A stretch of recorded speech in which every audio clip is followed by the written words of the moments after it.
Instead of getting toys for our kids this year for Christmas, we decided to get them something that will fit our active lifestyle, mountain bikes.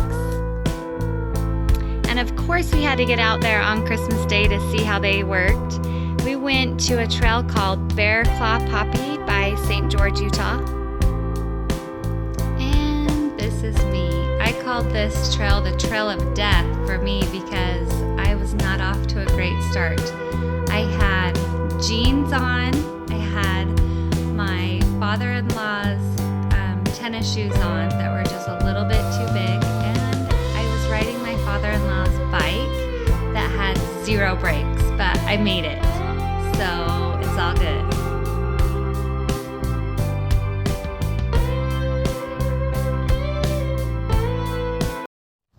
Kobe was coming down one of the hills going pretty fast, and he couldn't decide which way to go, so we decided to go right off of a cliff and got a mouthful of dirt. We almost thought he broke his arm, but he didn't, and he was really tough.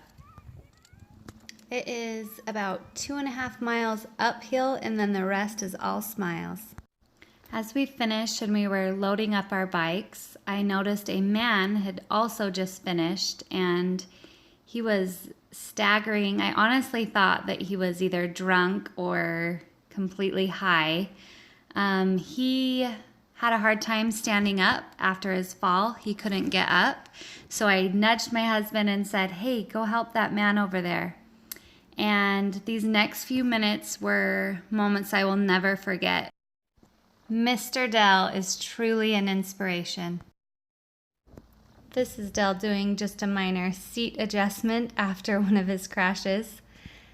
I would love to tell you what I learned about Dell in just the few minutes that I visited with him. He was diagnosed with ALS around the age of 20, so he's had it for quite a few years. After he was diagnosed and walking out of the hospital, he had a book and a stack of papers, and it said, "Die with dignity." He took that book and he just chucked it right in the trash, and the doctors gave Dell 4 to 5 years to live at the most.